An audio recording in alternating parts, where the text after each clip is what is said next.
que les proponía para abordar el marco era integrarlo a algunos debates que tienen que ver con el derecho a la movilidad, que es algo que venimos ahora de discutir en unas jornadas en San Pablo. Esta semana de la movilidad nos va a dejar agotados a todos, pero que era muy interesante. Yo los voy a poner un poquito en contexto, y que también permite ampliar esto a otra disciplina, y en ese contexto ver cómo los espacios y los tiempos de la movilidad afectan completamente nuestra vida cotidiana, y tratar con eso de vincular cómo los planes y las decisiones de infraestructura, a veces, sobre todo en eso a partir del caso de Buenos Aires, pero no solo, pueden estar vinculados, y me parece que en ese contexto los debates que ustedes tienen sobre el trazado del puente son muy importantes, y pueden tener consecuencias también muy importantes para el desarrollo urbano. Lo que decían recién de la concepción del túnel y cómo se articula con la movilidad, me parece también fundamental. Así que no sé cuánto tiempo está previsto, voy a tratar de hacerlo rápido. Si me paso de tiempo, con toda confianza, díganme, porque me parece que es muy interesante la reflexión sobre las experiencias concretas actuales de gestión. Pero, digamos, uno puede definir, y es algo que trabajamos mucho desde el instituto, porque eso es lo que ordena un poco el trabajo, definir la idea del derecho a la movilidad. Y los derechos uno los puede ver como libertad, como una garantía, como una cuestión social, como una obligación. Hay que ver quiénes son también los sujetos de la movilidad y qué pasa con las normas en estos países. Creo que nos estamos quedando sin batería. Yo tengo batería, pero la máquina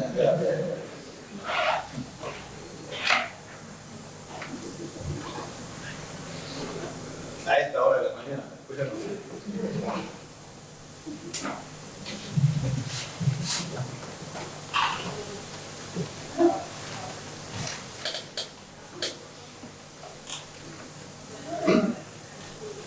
¿Listo?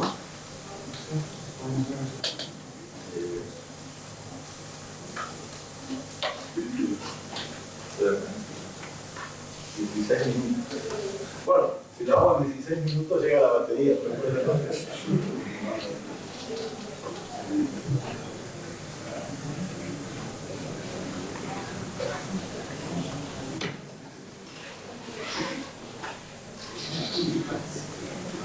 Bueno, mientras lo conectas, el tema del derecho como libertad es algo que también tiene que ver con la movilidad. Eso de no cobrar peajes interiores, de la posibilidad de circular. En algún momento para ir a las ciudades había que tener una autorización especial. Daba la cita de Max Weber, que decía: la ciudad no se hace libre, que tomaba un dicho medieval. Y supuestamente eso es una conquista que en los países democráticos ya está totalmente instalada. Que es verdad que ahora con los debates y las realidades en las migraciones internacionales no está tan garantizada esa libertad de movimiento en todos los casos, pero por lo menos como principio se supone que ya es algo totalmente avanzado. Ahora, la idea un poco más contemporánea, el derecho como garantía, el derecho a determinados derechos sociales, a la educación, a la salud, a la vivienda, que están garantizados en textos constitucionales, es como algo que uno puede exigir del Estado para que se cumpla y se lo den. A veces no es tan fácil, a veces inclusive la suscripción de tratados internacionales lo plantea, pero digamos que es algo en lo que también hemos ido avanzando. Nuestra legislación es bastante progresista en ese sentido. Otra cosa es cómo se ejerce, si se ejerce bien, si es clientelista, si hay abusos, pero la idea está consagrada y es un rol indiscutible de los estados. Ahora, después aparece también la idea del derecho a la ciudad, y dentro de eso del derecho a la movilidad. Y ahí, bueno, se agarra de los textos de Aristóteles, la idea de la política asociada a la ciudad, de los derechos que tenían los ciudadanos, pero hay un nuevo discurso, sobre todo a partir de los años 70, en Francia, Gilles Lefebvre, habla del derecho a la ciudad como algo un poco más complejo y que llena bastante el discurso de los derechos. Para escuchar que muchas veces cuando se interviene se habla del derecho a la ciudad también.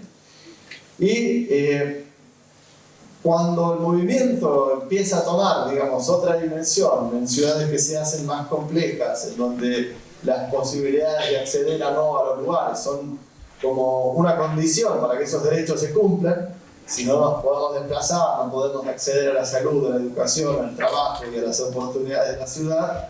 Cuando el movimiento se convierte en el corazón, digamos, de la vida en sociedad, entonces también es un derecho que se tiene que respetar.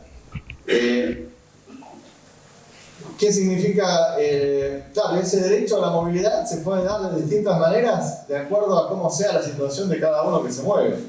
Por empezar, de acuerdo al nivel de ingresos. Si uno tiene un nivel de ingresos mayor, probablemente tiene la posibilidad de ir en auto, uno o más miembros de la familia, a distintos lugares durante el día y puede acceder a más oportunidades de trabajo, a más oportunidades de educación, aparte de las que ya tienen por su nivel de ingresos. Pero también por una cuestión de edad. Los más chicos o los adultos mayores tienen otro tipo de restricciones con respecto a la movilidad y, de acuerdo a cómo pensemos las condiciones de la ciudad, podrán acceder o no a ese derecho.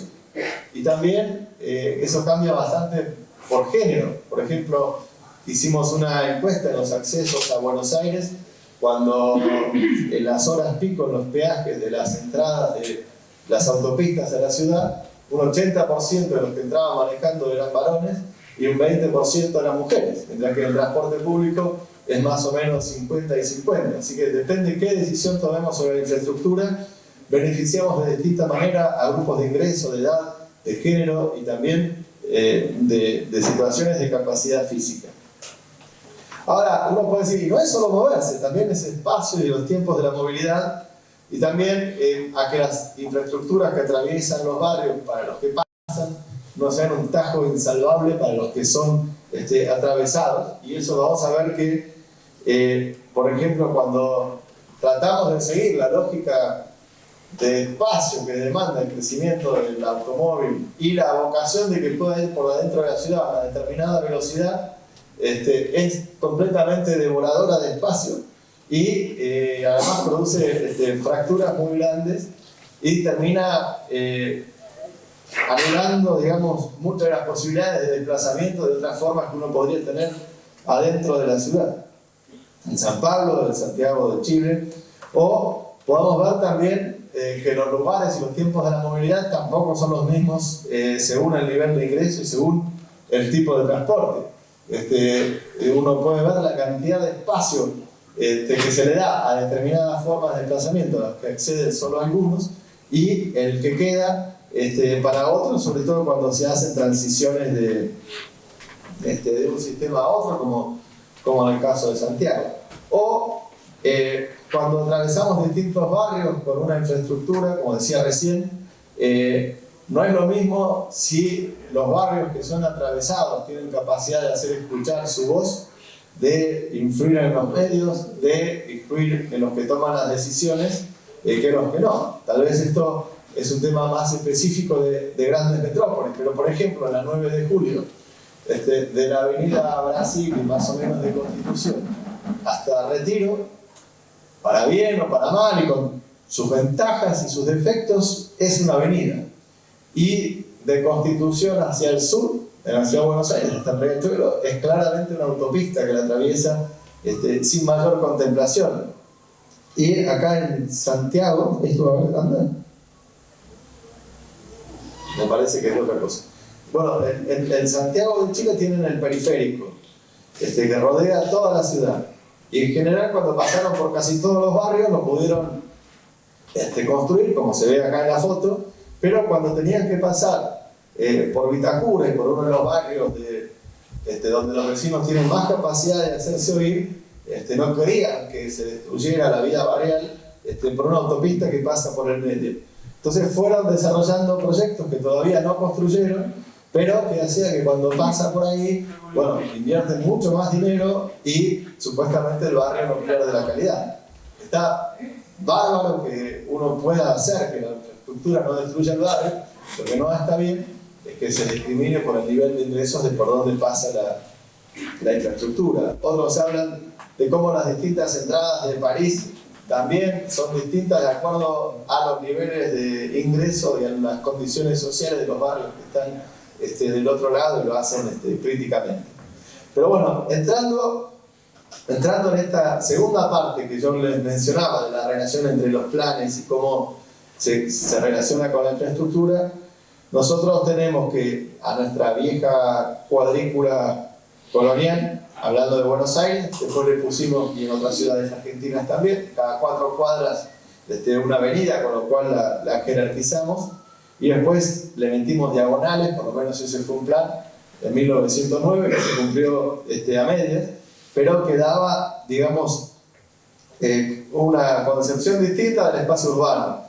Después hubo una comisión de estética edilicia que había planteado todo un plan muy ambicioso para la ciudad en 1925, donde las avenidas y las calles tenían las cuestiones funcionales, pero también tenían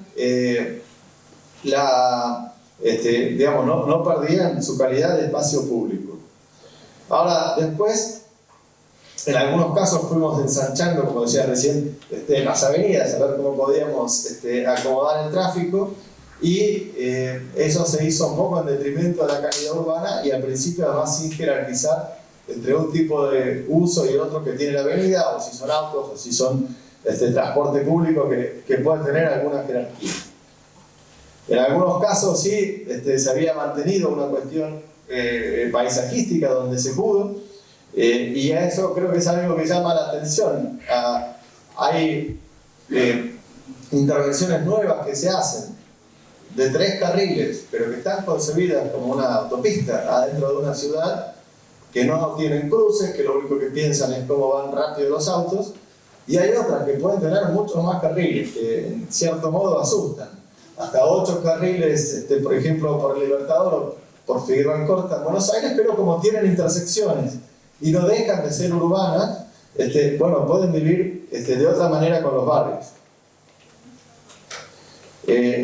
Claro, cuando uno piensa en la Comisión de Estética Edilicia es porque previamente había habido una revolución en las infraestructuras y la combinación, digamos, del desarrollo de los ferrocarriles, los tranvías y en ese momento el primer puerto y el segundo puerto, que dejaron una huella que todavía dura y que los planes de todo el tiempo que vino después siguen criticando cómo se hizo el trazado de los ferrocarriles, pero al mismo tiempo es lo que permitió que la ciudad pudiera crecer como área metropolitana, que se pudiera acceder a la vivienda porque los tiempos de desplazamiento eran más razonables y que pudiera funcionar el sistema productivo. La verdad es que ayer veía la estación del Belgrano y cómo está hecha, el monumento que es, y uno ve al mismo tiempo la ambición y también la frustración porque quedó bastante abandonado. Pero toda esa riqueza, digamos, de infraestructura, en algún momento empezaron a decir, bueno, está bien, pero el tren es el pasado, ya esto es de 1940 y de 1947, cuando vino Le Corbusier a Buenos Aires y con otro grupo de arquitectos argentinos había hecho la propuesta de un plan director. Ahí planteaban una serie de ideas que no se llevaron a la práctica porque era un plan que quedó, no se lo había pedido nadie, de hecho, quedó como una propuesta con mucha fuerza intelectual y con ideas que sobrevivieron a lo largo del tiempo. Una era la idea de tener unidades que se dedican a una sola actividad, el centro administrativo, el centro industrial, el centro hotelero, inclusive la ciudad universitaria. Claro que ese tipo de forma de pensar la ciudad tiene como consecuencia que van todos al centro industrial, todos tienen que volver para la parte residencial y que la cantidad de desplazamientos que genera es mucho mayor. Y la otra cuestión era separar las 7 velocidades a las que se tenía que acomodar, y una idea que duró mucho tiempo y que en algunas decisiones que se toman todavía está, que es decir, ¿cómo puede ser? Si los autos pueden ir a 90 o 100 por hora en esa época, hoy mucho más, pero la ciudad no nos deja que se puedan desplazar con la potencia que tienen. En vez de decir los autos tienen que ir más despacio dentro de la ciudad, la idea era cambiemos toda la ciudad para que puedan ir a esa velocidad, porque si no es una aberración. Y en esa época además había mucho menos autos por habitante todavía que ahora, pero era una idea que en su momento no había sido tan cuestionada. Y cuando se ponen las distintas ciudades, esto genera tajos muy difíciles de salvar. Y cuando en los distintos planes que se propusieron ya en la segunda mitad del siglo XX, estas ideas de alguna manera convivían con otras intervenciones más puntuales o con proyecciones a nivel metropolitano, que eran más o menos prudentes, ponían alguna forma de cómo tenía que crecer el área metropolitana de Buenos Aires. El único problema es que era algo que había sido propuesto desde la Municipalidad de Buenos Aires, no tenía absolutamente ninguna competencia para intervenir en el área metropolitana, y quedó en un plano realmente muy teórico, aunque era una referencia importante, quedó en un plano teórico. Algunos años después se había hecho un esquema director para la región metropolitana de Buenos Aires dentro de la Comisión Nacional de Planeamiento. Teóricamente ahí sí había competencias, se había hecho con una cooperación formal con Francia, había trazados de autopistas, pero había también una idea de reforzar el ferrocarril y de tratar de que el crecimiento se diera en una franja de no más de 20 kilómetros entre la costa, digamos, y el punto más lejano. Y por más que esta comisión, que después siguió con un esquema preliminar de transporte para la región metropolitana, que fue un estudio muy completo, que había integrado datos que hasta ese momento no se habían integrado y que dejaron propuestas que todavía se siguieron discutiendo mucho después, la verdad es que en el pasar terminó también muy desvinculado de la práctica, ¿no? Por más que si uno leía ese texto, decía, no, el problema de los anteriores es que no pensaron cómo esto se lleva a la práctica. Nosotros sí lo pensamos, pero bueno, lo pensaron, pero tampoco se llevó a la práctica. Y después, otros antecedentes que ya habían tratado de pensarlo desde el otro lado, desde la provincia de Buenos Aires, viendo cómo todo ese crecimiento de alguna manera se podía anticipar y ordenar.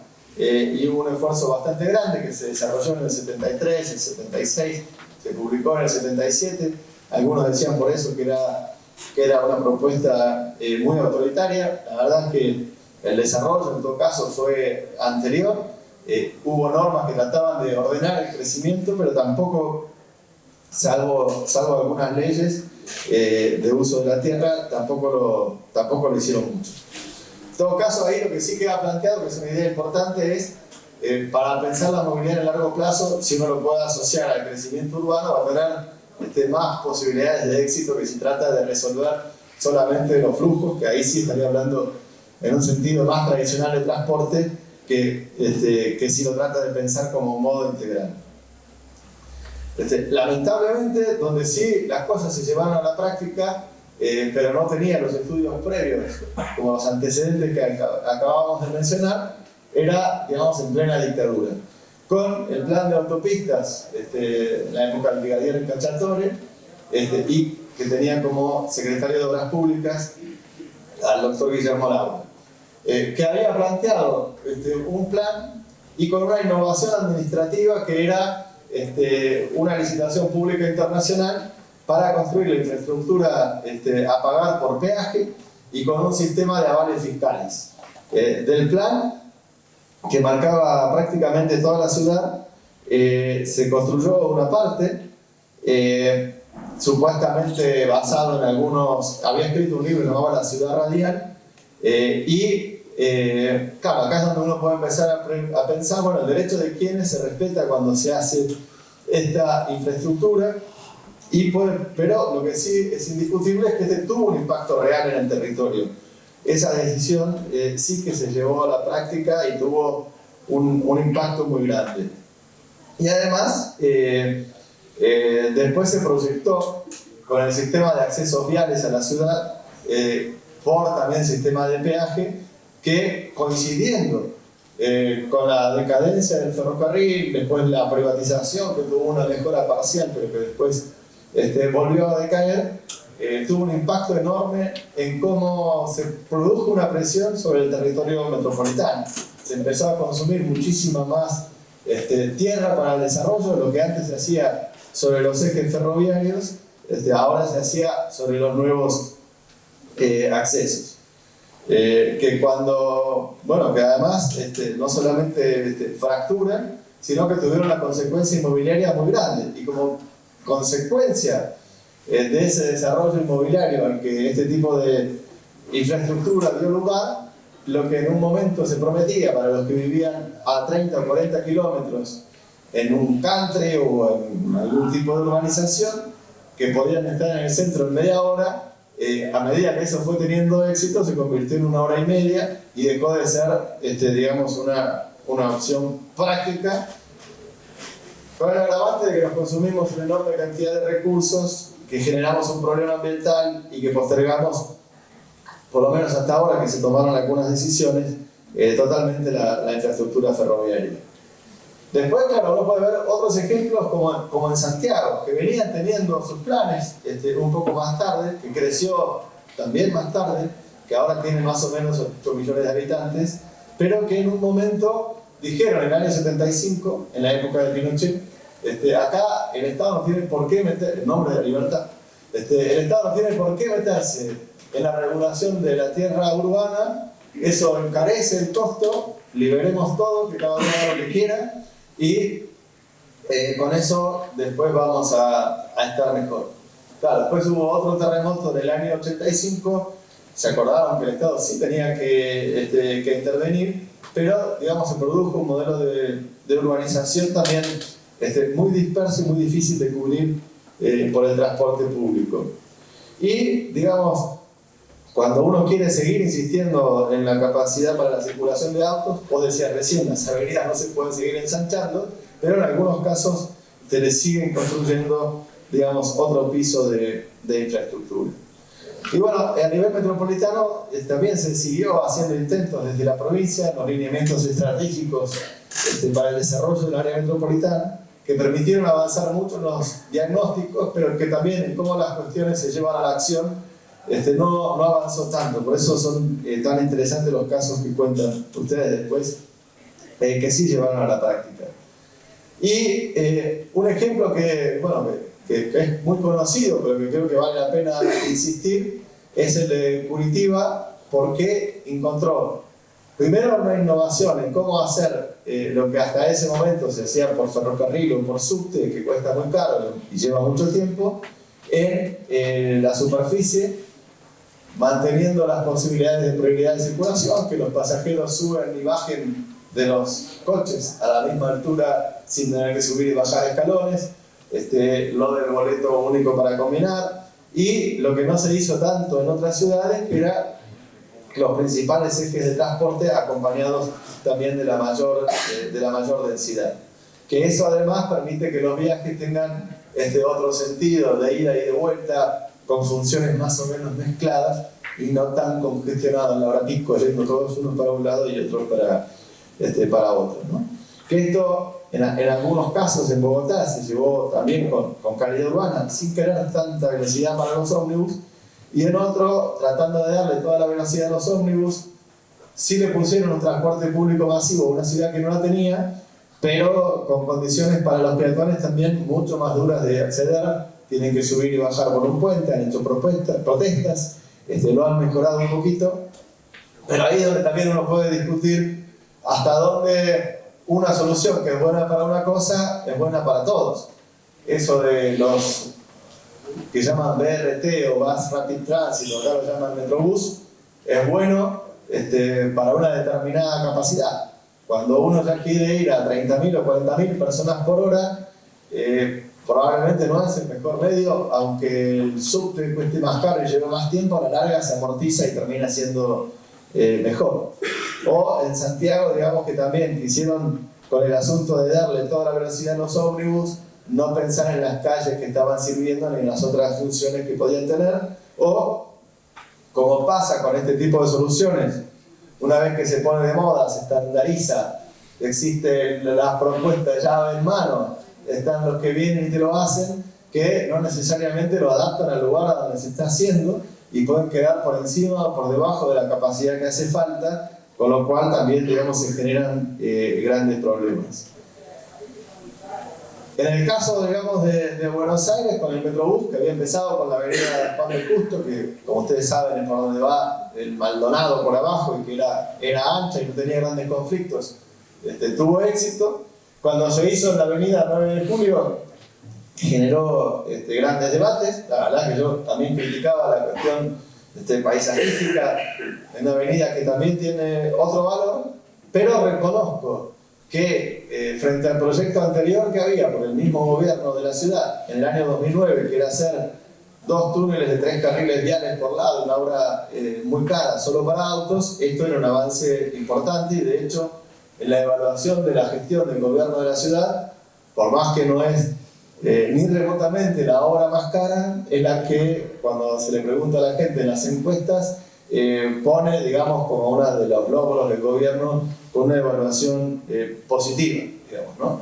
El hecho de haber, aunque sea una medida que mejora en una pequeña proporción el transporte público, esa pequeña proporción es algo muy valorado. Por supuesto que habría cosas que mejorar, la combinación con el subte, etcétera, pero globalmente ha tenido éxito. Y otro punto que nosotros insistimos bastante, es otro proyecto del instituto, es cómo es en general no pensar esto solamente en los grandes ejes longitudinales, sino ponernos en el lugar de cómo se atraviesan las distintas barreras que hay en la ciudad y cómo hacer de esos espacios públicos de calidad. Muchas veces los que atraviesan son los más vulnerables, son lugares que a veces quedan olvidados de la decisión, porque nadie tiene la competencia, uno tiene la competencia sobre una cosa, otro sobre otra, y sobre esos lugares por ahí no la tiene nadie, entonces pueden ser también muy importantes. Por ejemplo, en Lima, nuestro colega Juan Carlos Dextre, que investiga mucho sobre accesibilidad y seguridad vial, la falta total de consideración por los peatones en los cruces es, y sobre todo en los barrios más pobres, es una de las principales causas de la altísima tasa de muertes por accidentes viales y heridos que tiene. Él dice siempre, y eso volver otra vez a la cuestión, en quién pensamos cuando diseñamos las infraestructuras. Y algo que es interesante es una idea que viene de Suecia y que después la tomó la ciudad de Nueva York, es decir, no solamente hay que tratar de bajar la cantidad de peatones muertos, que en este momento son unos 200 por año en Nueva York, sino hay que bajarla a 0.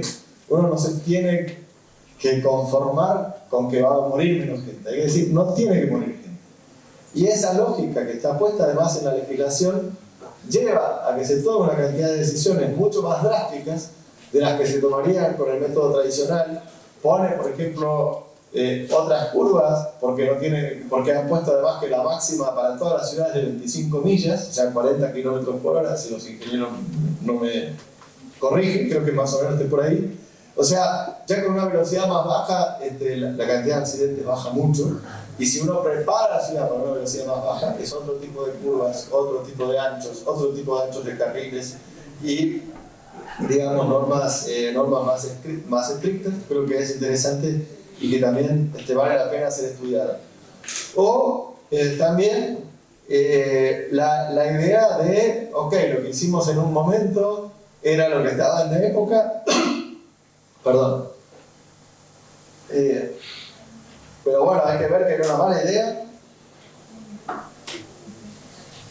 y entonces en vez de seguir arreglándolo, lo tiramos abajo, ¿no? Esto es lo que pasó, por ejemplo, con el periférico de Río de Janeiro, que cortaba la relación entre el centro histórico de la ciudad y el frente marítimo con los ferries que van también a Niterói y a otras partes. Esa fue una medida también bastante polémica, De hecho, lo demandaron al alcalde de Río porque dijeron que estaba destruyendo el patrimonio público, y ahí, para quienes les interesa el tema, hizo una muy buena defensa del alcalde Manuel Erce, que vino también el año pasado a las jornadas del Colegio de Arquitectos, citando 70 ejemplos en el mundo donde están destruyendo estas infraestructuras para que digamos, los cortes de la ciudad no sigan afectando la calidad de vida. O sea, uno puede decir, en todo caso es una intervención más polémica, pero yo sí creo que por lo menos no construir nuevas ahora o pensarlo dos veces antes de seguir insistiendo. Ahora, y para ir un poco terminando, la idea de los derechos es el derecho a la ciudad, el derecho a la movilidad, el derecho a lugares de calidad, a espacios y tiempos de desplazamiento de calidad, pero también es el derecho a la información. Y eso puede tener distintos sentidos. Ahora venía de San Pablo y de unas jornadas de movilidad con abogados, con arquitectos y con ingenieros y abogados. Entonces ahí está muy fuerte el tema del reclamo de transparencia. Hay una agitación, un activismo judicial muy fuerte. Ustedes saben todo el caso de Petrobras y las investigaciones que hay, y además con las cuentas de transporte adentro de las grandes ciudades de Brasil, por cómo funciona el sistema de subsidios. También, digamos, aumentó mucho la apertura, la participación. Si se meten por los sitios web de Río, de San Pablo, van a ver ahora todo tipo de información, y también de mecanismos de control. Y yo creo que eso es muy importante y que ayuda a que los recursos se gasten mejor. Pero también nosotros hablamos del derecho a la información como una información concreta que nos acompaña en los viajes, en cada momento de los desplazamientos, como parte, digamos, del servicio público, que puede tener tecnología, información en tiempo real, aplicaciones para los smartphones y señales en las paradas, pero también cosas muy básicas, estáticas, que acompañan a uno cuando se desplaza. Que, por ejemplo, si llegas a Constitución, sepas para dónde hay que salir, aunque no seas un usuario frecuente, y no tengas que depender solamente de la solidaridad que existe y que es muy grande de cualquiera que uno le pregunta, pero que te vayan acompañando a medida que tenés que ir tomando las decisiones en un desplazamiento. Y sobre eso, digamos, hemos hecho experiencias interesantes, asociados con universidades y con gobiernos. Se había hecho con el Instituto en París para los no videntes, pero en Buenos Aires, y además con los cambios que traía el Metrobús y el subte, insistir con la idea de acompañar a uno cuando se desplaza, de no ser endogámico, porque muchas veces el que da la información es el prestador. Por ejemplo, el subte solo hablaba del subte, pero se olvidaban que uno se baja del subte y se toma un colectivo o quiere caminar alrededor, y además, si te indican por qué salida vas a ir y no tener que enterarte bajo la lluvia si saliste del lado correcto cuando no conocías la estación, es algo que aunque sea un poquito te va a mejorar la calidad de vida, y es algo muy importante. O sea, si uno se pone en el lugar de la persona que viaja y de las restricciones que tiene de información, y por supuesto también de las barreras físicas que pueda tener una parada, va a hacer que la calidad de vida sea mucho mejor. Y digamos, la otra cuestión es, claro, hablamos del derecho, pero ¿quién tiene ese derecho, no? El que duerme en una ciudad y además tiene los derechos de votar en la ciudad. Por ejemplo, en Buenos Aires viene prácticamente el doble de la población porque viene a trabajar, pero ahí no tiene derechos dentro de la ciudad. Entonces, algunos hablan de la democracia del sueño, pues los derechos te están dados solamente por donde uno duerme. O también uno podría decir cómo es el sistema de subsidios, tarifas, evaluaciones de inversión y operación, que también ahí tenemos una gran injusticia federal, porque tenemos tarifas más bajas en el área metropolitana de Buenos Aires que en otros lugares del país. Y también hay que ver quién paga a quién. Pueden ser también subsidios cruzados. En Brasil tiene un movimiento que se llama tarifa cero, que a mí me cuesta entenderlo, porque o sea, el costo nunca va a ser cero, alguien lo va a tener que pagar. Yo estoy totalmente de acuerdo con el principio de los impuestos, pero pero pagar todo con impuestos tampoco sé si es razonable. Entonces la discusión de quién paga qué a quién creo que es muy relevante, y cómo se pone además esta discusión en un contexto socioeconómico más general. Y otro punto que parece importante, ahí sí, para ir terminando, es también ver el derecho como obligación. No es algo que solamente corresponde que uno vaya a exigir al Estado que le cumpla, sino que también las responsabilidades individuales acá tienen una cuestión importante. Y uno, digamos, obedece finalmente a estímulos, ¿no? Si uno lo premian por el auto y le construyen la infraestructura y puede ir más rápido y va más seguro y el transporte público va mal, ese estímulo va a hacer que si puede, va a ir al auto. Y en cambio, si uno tiene un transporte público que tiene realmente prioridades de circulación, que es confiable, que es seguro, que realmente la ecuación al final de mes me hace una diferencia, socialmente es mejor, ambientalmente es mejor, bueno, eso entonces tendré más razones para ir. Ahora, cuando uno tiene que resignarse a que la gente no va a cumplir las normas y que la autoridad es incapaz de hacerlas cumplir, entonces se recurre a mecanismos que finalmente son un costo social alto. Por ejemplo, el lomo de burro, que rompe los amortiguadores, que para el que va caminando a uno que no lo vio y que viene por el aire es mucho más peligroso, es porque se acepta que no podamos hacer que la gente respete la velocidad a la que tiene que ir. O tener que poner determinado tipo de postes en el espacio crítico de la calle nos va sacando lugar. Entonces, ahí también hay un tema de ver la otra parte del derecho a la movilidad. Y bueno, acá no voy a desarrollarlo mucho, pero la verdad es que en el contexto normativo hay una evolución bastante grande. En la Constitución de Brasil del 88, en el Estatuto de Ciudades, la Ciudad de Buenos Aires, que tiene una constitución con una enorme cantidad de garantías, y digamos la idea de pasar de hay leyes nacionales de tránsito, pero las discusiones que había ahora en Brasil sobre la ley federal de movilidad que tienen, y que además obligan a que todas las ciudades tengan un plan de movilidad, creo que eran interesantes, ¿no? Pero por supuesto que para eso hacen falta instituciones confiables, en la asignación de los recursos, en la gestión, en la capacidad de dar respuesta democrática, digamos, a los mandatos. Y no abusar además retóricamente de los argumentos, porque eso nos va a llevar a una gran confusión. Por ejemplo, en los accesos en autopista a Buenos Aires, tanto en la ciudad como a nivel metropolitano, se cobran peajes diferenciados en la hora pico, y en los fundamentos dijeron no, porque esto lo hacemos basados en la tasa de la congestión de Londres. Londres te arrancan la cabeza si vas en auto al macrocentro, sale más de 10 libras esterlinas, no sé cuánto está la libra oficial o blue, pero mucho dinero, deben ser $15 o un poco más, o sea, 150 pesos por lo bajo, o más, no me quiero meter porque no se puede hablar, pero digamos, y además el estacionamiento muy caro. Entonces realmente, y ese fondo va todo al transporte público. Ahí hay una cosa de palo y zanahoria que uno le puede gustar o no gustar, pero tiene lógica. Desde París los critican porque dicen no, entonces solamente puede ir el que tiene dinero y el otro no, nosotros le sacamos el espacio a todos y se acabó la discusión. Eso sí me parece un argumento válido. Pero decir, voy a ponerlo de Londres y después lo vuelvo a poner en la autopista, me parece un engaño. Eso creo que es algo para discutir más. Y para terminar, la cuestión es que acá hay una demanda primaria y creciente de la sociedad a la que le tenemos que dar respuesta, que creo que vamos a escuchar ejemplos además muy buenos ahora que son inspiradores para todos.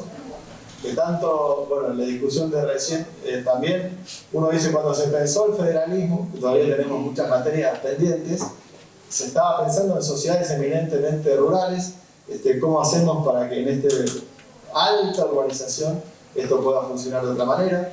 También la cuestión acá entre lo público y lo privado, nosotros nos resignamos a que pocas prestaciones son directamente públicas, sin embargo las empresas de transporte de Nueva York, de París, de Londres, de Chicago, de Toronto, son totalmente públicas, y creo que en todo caso está muy bien la gestión privada, pero hay que ver cómo cómo se articula, cómo se consiguen otros recursos.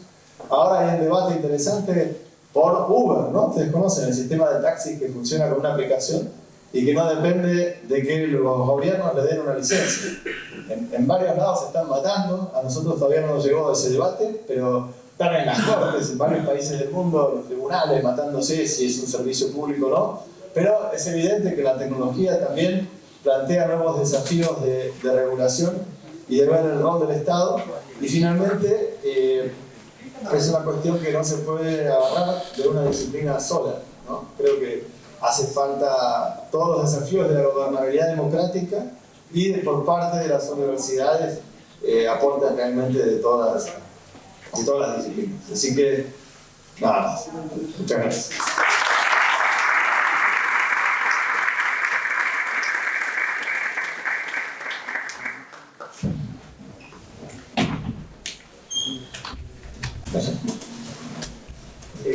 Te quería hacer una consulta al respecto sobre cuál es el estado de la cuestión de la movilidad con respecto a las motos en las ciudades. Sí. Porque generalmente nosotros se tiene en cuenta, pasamos del auto al transporte colectivo al peatón de bicicleta y queda ese gran estado crítico, ¿cierto? Totalmente. Por lo pronto es uno de los medios que más está creciendo y además en ciudades de todos los tamaños. Y para lo que no estamos muy preparados. Ahora hay un plan nacional de seguridad vial para las motos, que está bien, que tiene buenos principios, pero que todavía no estamos integrando en el diseño de las infraestructuras, que dan ángulos muertos para los camiones que no las ven. Ahí también lo de las conductas es fundamental, las peleas por los cascos también cuesta mucho, los estacionamientos de motos se convierten también en un punto crítico. Entonces ahí, por un lado, hace falta realmente adaptar un poco la normativa y la regulación. Por otro lado, uno puede decir, es mejor, ya si los que van en auto se pasan a la moto, vamos un poco mejor. Porque menos masa para mover, menos espacio consumido, nos podemos mover mejor. En muchas ciudades europeas la moto realmente, hasta los gerentes de los bancos van en moto porque no llegan, ¿no? Pero el problema es si los que se van a la moto son los del colectivo, del transporte público. Que, por ejemplo, en muchos casos, con comprar la moto en cuotas con el DNI, haces la cuenta de lo que gastás por el transporte por mes y decís se puede convertir inclusive en una fuente de trabajo con el delivery y con otras cosas. Y ahí yo creo que también depende un poco de los estímulos que se den desde la propia actividad industrial, que sería otra discusión para más adelante, ¿no? Pero me parece que es un tema central al que todavía no le dimos la importancia que hace falta. ¿Alguna otra pregunta? Sí, ¿se escucha bien?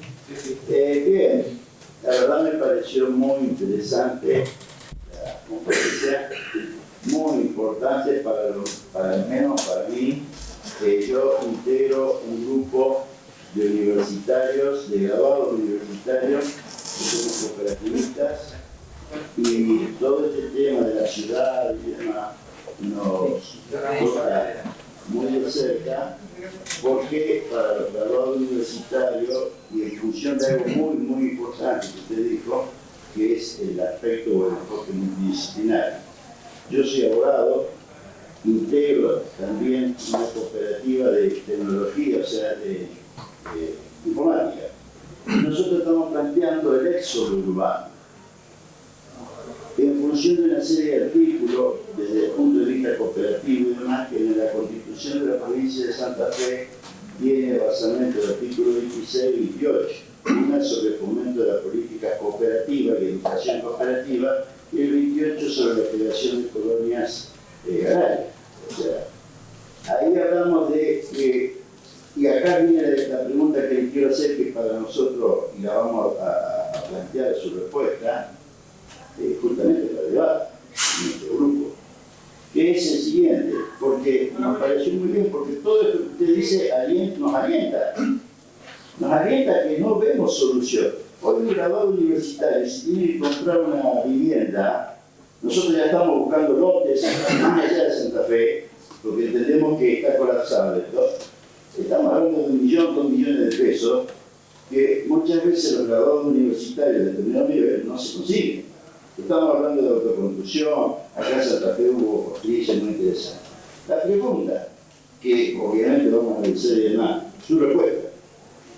¿Está agotada la movilidad urbana y o ya llegó a su techo o su saturación? Es decir, ¿se pueden seguir la ciudad, las megaciudades, como están hoy, medianas o grandes, como están listas hoy, pueden satisfacer la calidad de vida del ser humano en general? No sé si queda claro algo, o sea, no sé, da para muchas horas, pero así en líneas generales. Me pone una pregunta difícil, y más si la van a analizar después. O sea, pero, claro, porque nosotros sostenemos que no hace falta venir a una ciudad para ir así. No, es verdad, es verdad. Nosotros bajando, uno puede ir a una ciudad. Ahora bajamos las películas que queremos, donde queremos, por ejemplo, montaña, lo que sea. Seguro. Ahí viene uno de los paradigmas nuevos. Seguro. Pero yo creo que sí, que por algún motivo las ciudades siguen atrayendo gente. Tal vez hay las mega ciudades no son las que más crecen hoy, son otras, pero evidentemente la sociedad encuentra ventajas y por algún motivo sigue yendo. Otra cosa es si se induce, si por ejemplo los subsidios son más altos en un lado que el otro, si uno está dando también razones para que vayan que son artificiales. Uno podría entrar en ese dato, pero creo que globalmente la cantidad de oportunidades que se puede encontrar en las ciudades es indiscutible. Lo que habría que ver, en todo caso, es cómo uno favorece las oportunidades que se crean en la ciudad con las decisiones que toma. Pero si me entiendo mucho la respuesta, sí, pero es muy buena.